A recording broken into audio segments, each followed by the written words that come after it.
Hello students, welcome to EPG Pathshala. I am Vidya Kothekar and my introduction is for the last 50 years I have been a teacher at All India Institute of Medical Sciences, JP Institute of Information Technology Noida, Dr. D.Y. Patil Biotechnology Bioinformatics Institute and so on. And I love teaching and teaching students in different subjects. Today, I am going to discuss about a module, Chargaff rules and DNA polymorphism. These two topics come under the paper biomolecules and their interaction. DNA molecule under different environmental conditions and with the non-random sequence adopts different overall structures. It also shows short range and long range structural changes. These features make it a very suitable molecule which not only carries our genetic information but is also amenable to the environment and environmental attacks, and it modifies itself and corrects itself in the different situations. Students, let us first see what we are going to learn in this module. So first, I want to discuss the historic Chargaff's rule concerning base composition in different organisms. It is important because DNA adopts different structures known as polymorphic forms of DNA if the base composition changes or environment changes and many other things change. Then we want to elaborate on environment and sequence dependent conformational changes in DNA. I wish to introduce you to the DNA multiplex structures. Chargaff's rules. What were these rules? These rules are called Chargaff's parity rules. As early in 1952, an Austrian chemist, Elson Chargaff, proposed a rule that DNA of any cell organism should have 1:1 ratio of pyrimidines and purines. The first parity rule states that double-stranded DNA has percentage of base equality. That means percent %A equal to percent %T and percent %G equal to percent %C. The rigorous validation of the rule constitute the basis of DNA structure given by Watson and Crick. Chargaff's rules. The second parity rule states that percentage of A is equal to percentage of T and percentage of G equal to percentage of C. These are valid for each of the two DNA strands. This describes only the global feature of the base pair composition of the single-stranded DNA. The Chargaff's rule also states that composition of DNA varies from species to species. In particular, the amount of A, G, T, C. Such evidence makes it a better candidate for genetic material. We show in this table the composition of nucleobases in different organisms.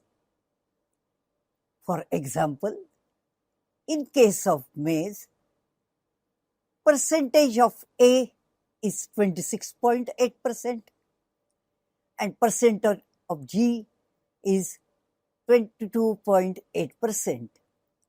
Percent of C is 23.2%, which is very close to the percent of G. And similarly, percent of T, which is 27.2% and very close to percent of A. Thus, the rule seems to be valid. Another example we can read is, say, chicken. A is 28% and T is 28.4%. G is 22% and C is 21.6%. E. coli. E. coli has 24.7% A and 23.6% T and 26% of G and 25.7% of C. We can also compare the percent GC with percent AT. Some of the organisms are richer in GC sequences and some of the organisms are richer in AT sequences. Just take the case of human. Percent AT is very high compared to percent GC. AT is 59.6%, whereas GC is 40.7%. Similarly, wheat, the percent of AT is 54% and GC is 45.5%. The case is reverse in case of E. coli. GC is 51.7% and AT is 48.3%. Chargaff rules became very important. In the year 2006, it was shown that only a few types of double-stranded genomes, example, eukaryotic chromosome, the bacterial chromosome, the viral chromosome, and archaeal chromosomes, the rule is valid. It does not apply to organellar genomes such as mitochondrial or plasmid or plasticid genome smaller than 30 kbp, nor does it apply to single-stranded viral DNA or any type of RNA. Polymorphic forms of DNA. The B form of DNA is realized for a random nucleotide sequence in a highly hydrated state. In lesser hydration, say less than 30%, DNA assumes A form, which is more crystalline in nature. The C form of DNA was found in lithium salt at low relative humidity and in the presence of sodium salt in high salt and humidity condition between A and B DNA.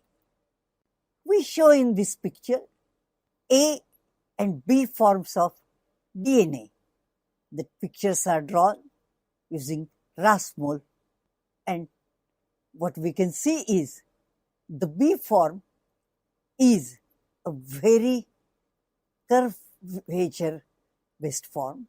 It's very pretty, long and slim, whereas A form is more fatty or stout and short form.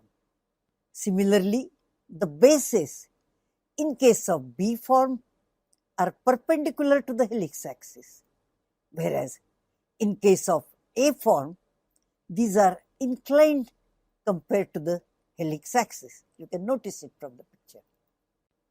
C form of DNA has axial rise per residue 3.31 angstrom. It has pitch 33.7 angstrom and rotation per residue 38 degrees. Similar to A and B forms, it had a right-handed helical structure. cDNA has a minor groove width 4.8 angstrom deep and depth 7.9 angstrom. Major groove width is 10.5 angstrom and its depth is 7.5 angstrom.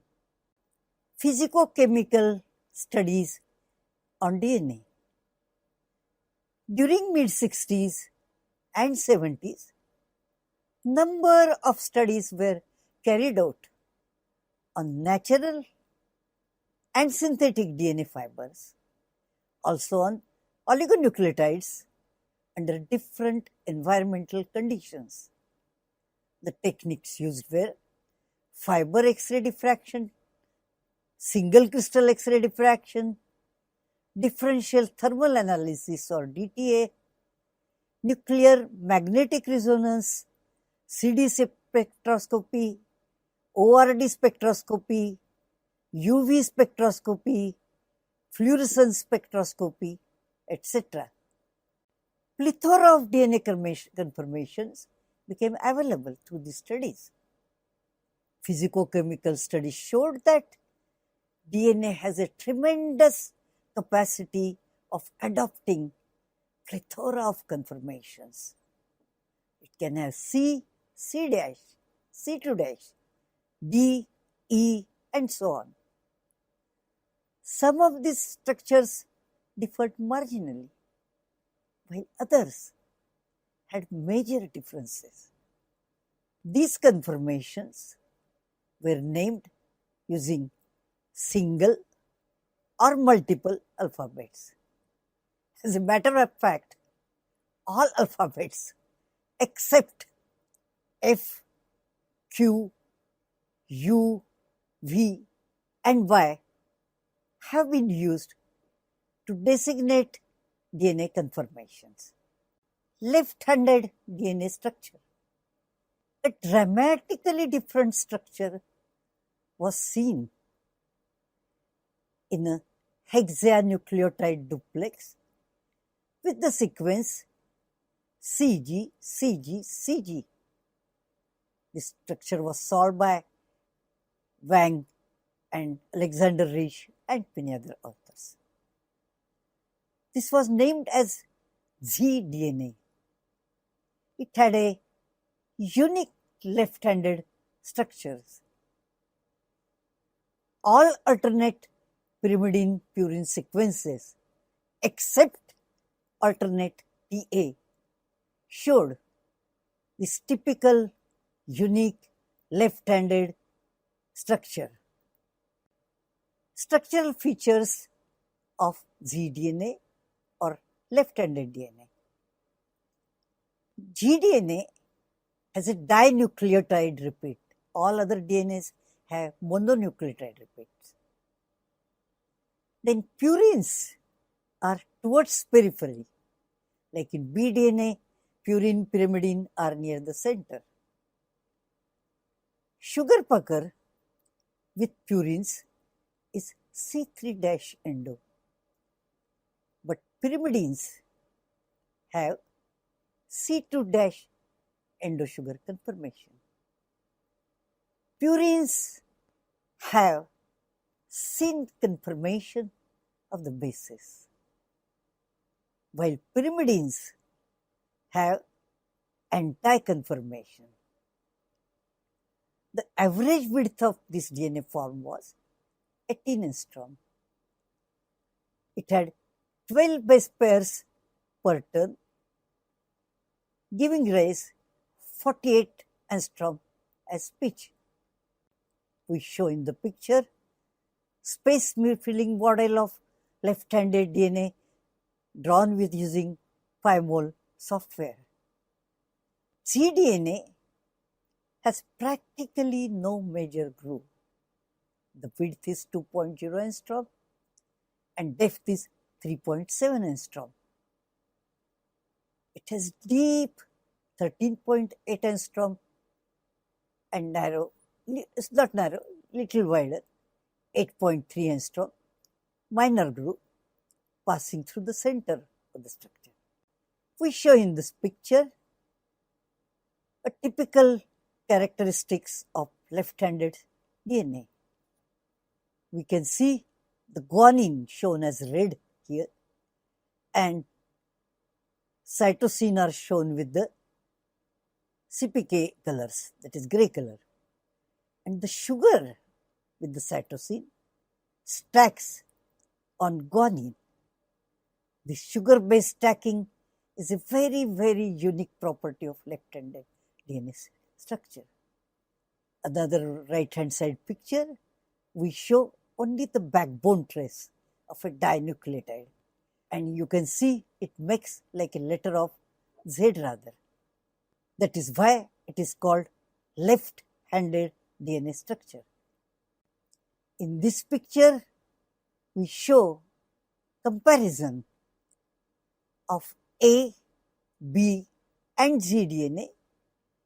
All these three structures have 12 base pairs and you can see the difference in the relative heights, like G DNA is tall, B DNA is medium with the curved grooves, A DNA is a short and stout. The structures are drawn with the 5-mole software.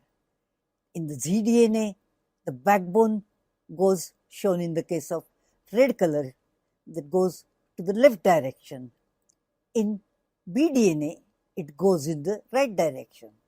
So also aDNA, the blue backbones in A and B form are going towards the right hand direction.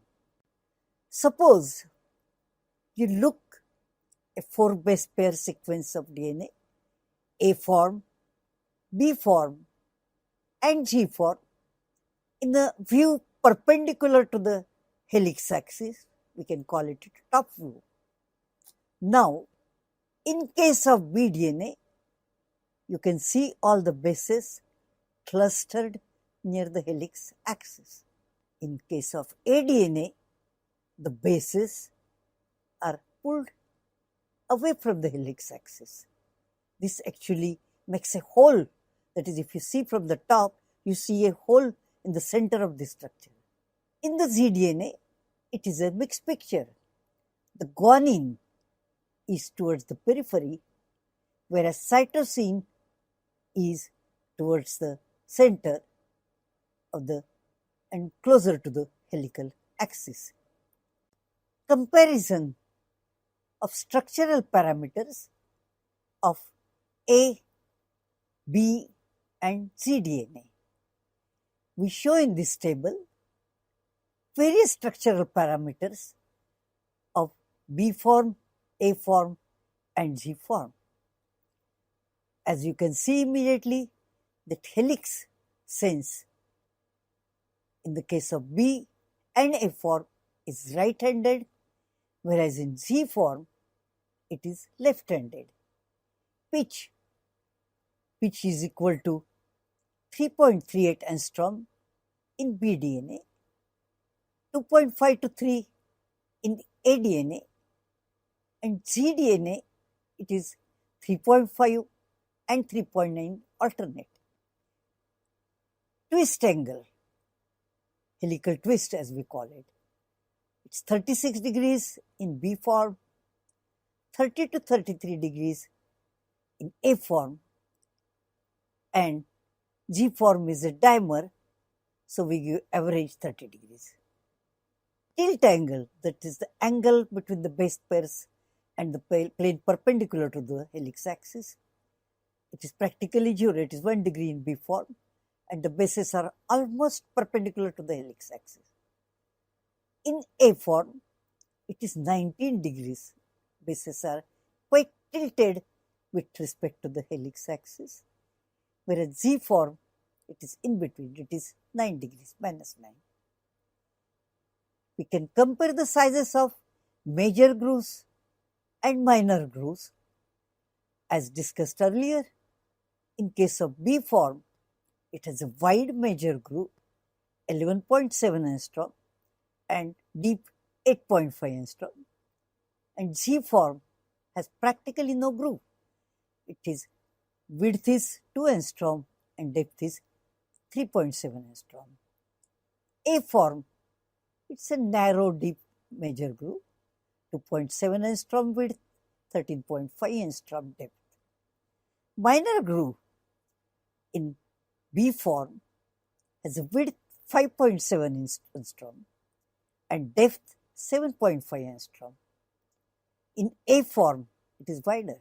It is 11 angstrom and 2.8 angstrom. And in ZDNA, it is 8.3 angstrom and 13.8 angstrom. What is the role of polymorphic structural changes in DNA, in its recognition? Because you know that the molecules, proteins, carcinogens, and many other molecules, they have to bind DNA and they recognize DNA base sequence. Now, the recognition is a chemical recognition and it depends upon the available functional groups for interaction to the ligand.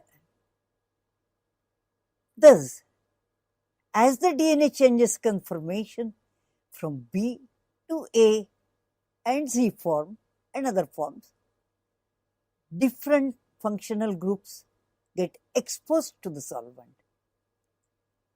Because of the difference in the groove sizes and changes in the surface area, the accessibility to a carcinogens, drugs, and protein molecule differs in this form. Latter leads to change in the interaction of DNA with the ligand and is of great importance for biological perspective.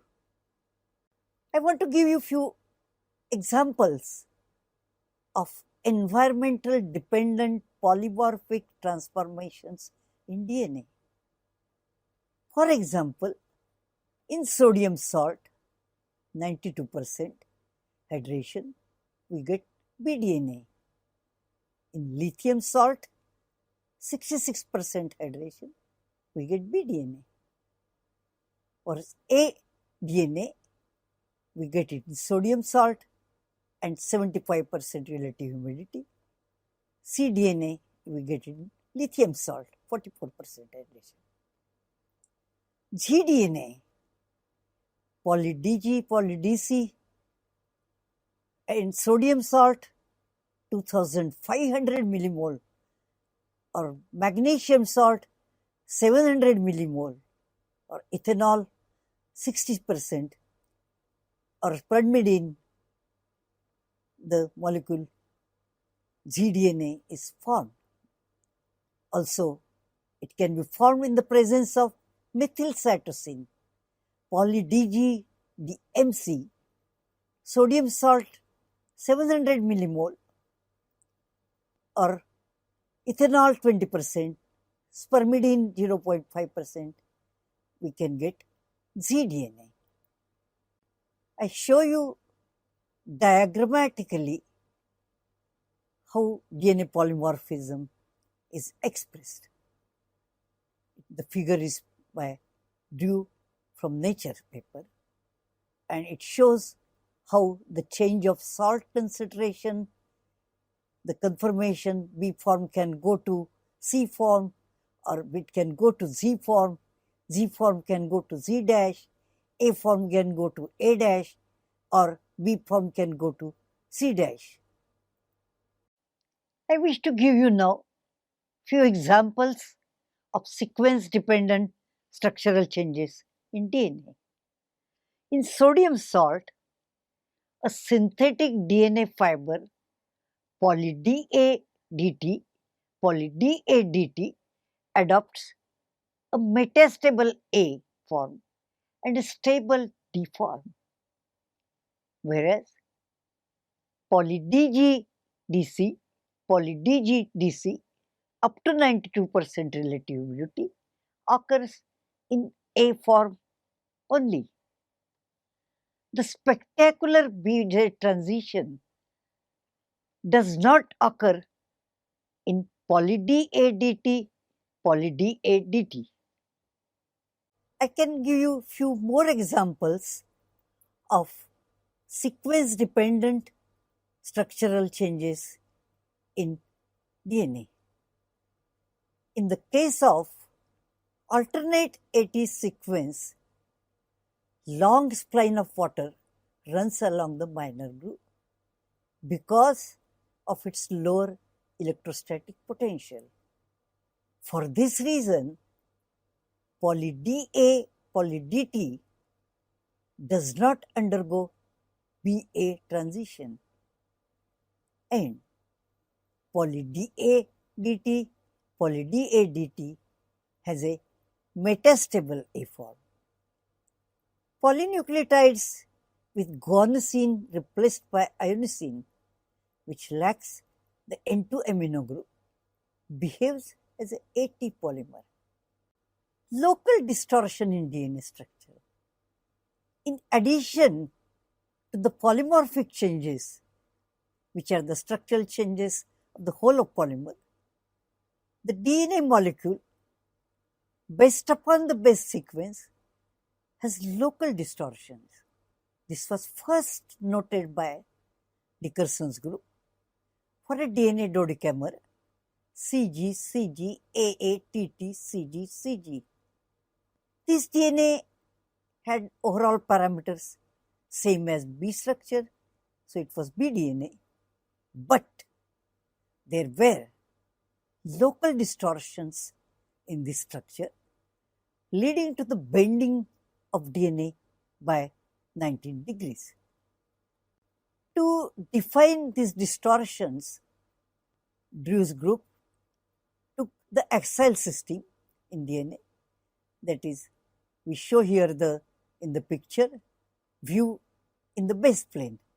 Like a dot here is the position of the helix axis, and we have dyad axis or a pseudo-dyad axis about which backbone has a dyad symmetry.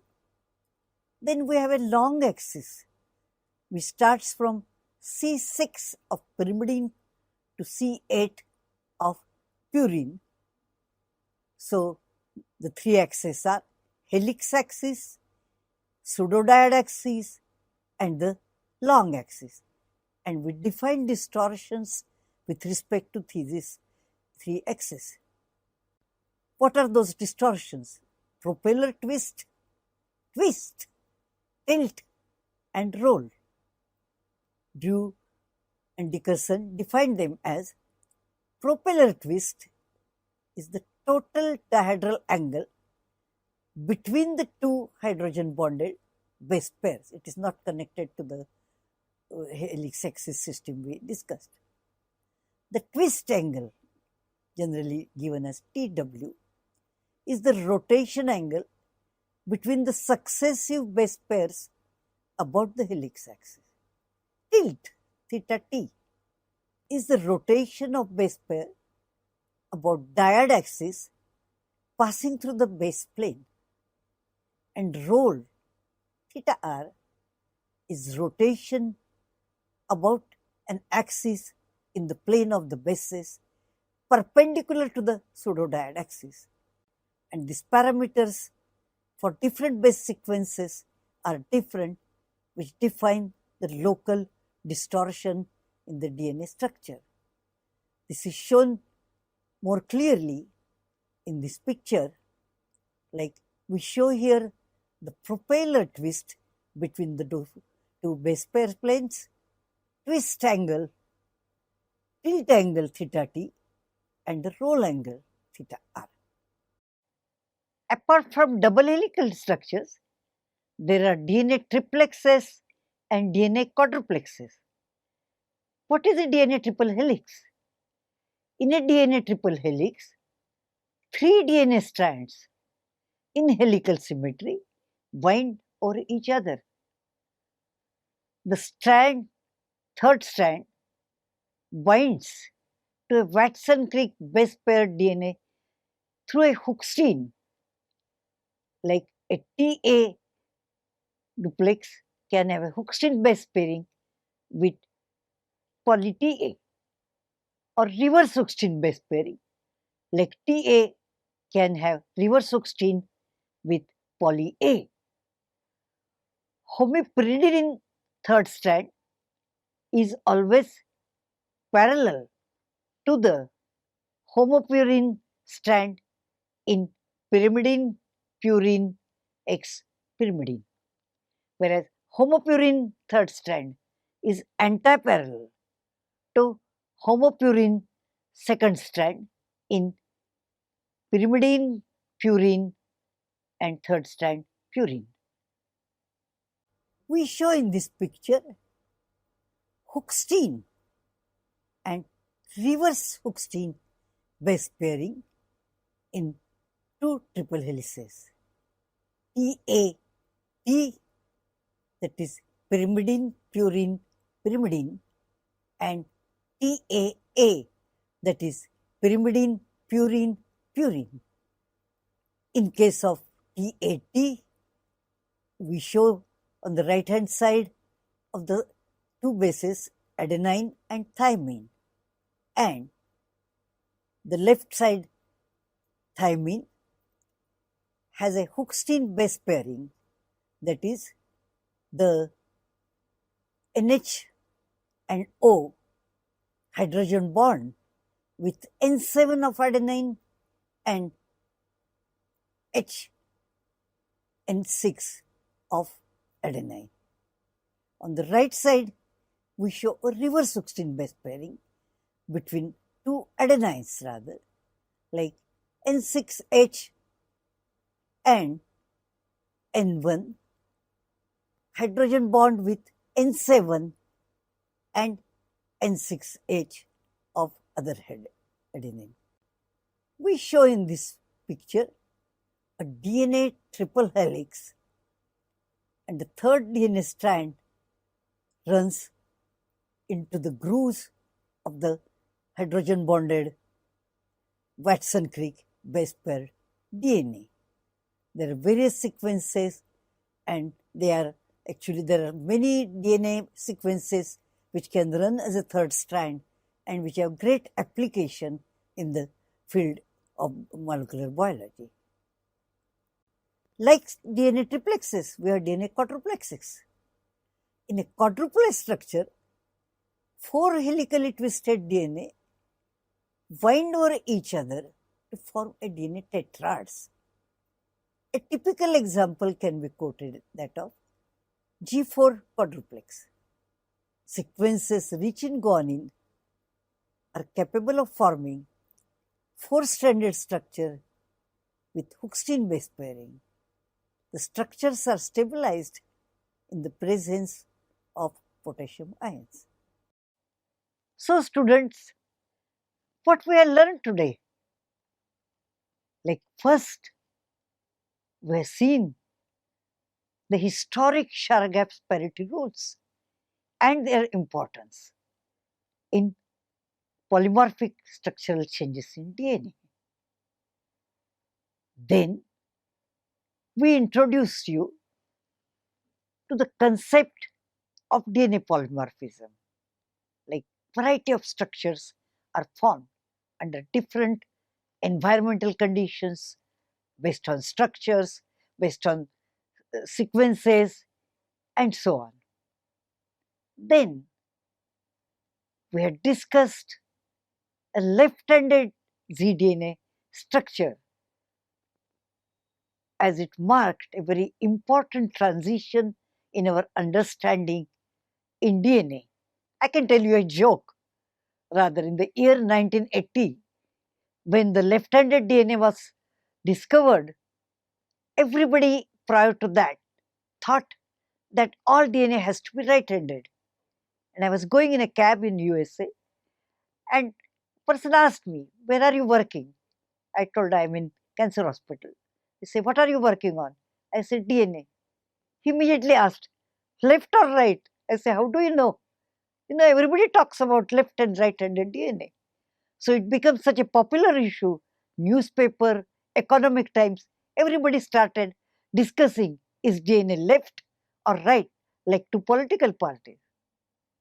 Okay, after that, now we elaborated on the structural differences between A, B, and Z form of DNA. Latter has great role to play in DNA recognition by enzymes, carcinogens, drugs, and metabolites. Again, I want to tell you a joke. I saw a cartoon, a lady which is totally clad in a dress where nothing except her little part of face and feet were visible. And the boy asked another, that, "Is she beautiful or not?" He said, "I see only feet and little part of face. I can't say." The same is the story of DNA. Like, the recognition is of the base sequence. You have to see the bases. And unless you see the bases, which you see only through the grooves, and the grooves are dependent on polymorphic structural changes in DNA, and they go on changing under different environmental conditions. So, the recognition of DNA by enzyme, carcinogens, and various proteins goes on changing depending on the environment. Then we saw that DNA does not have only long range distortion, but if you take a small segment, say dodecamer, CG, CG, AA, TT, CG, CG, this was given by Dickerson's group, and he described that this small sequence, based on exact sequence, there are distortion in the structures, and he defined them in terms of roll, theta r, twist, theta tw, tilt, theta, and propeller twist. These were explained on the basis of three axes, in the base, two in the base plane of DNA and one helical axis. Later, we introduced the reader to the basic concept in DNA multiplex structures like triplexes, quadruplexes, and so on. What we gain from it, the understanding of environment and sequence dependent structural changes, would now enable us to understand the intricacies in the regulation of protein synthesis by base sequence in DNA. Thank you very much for your kindness.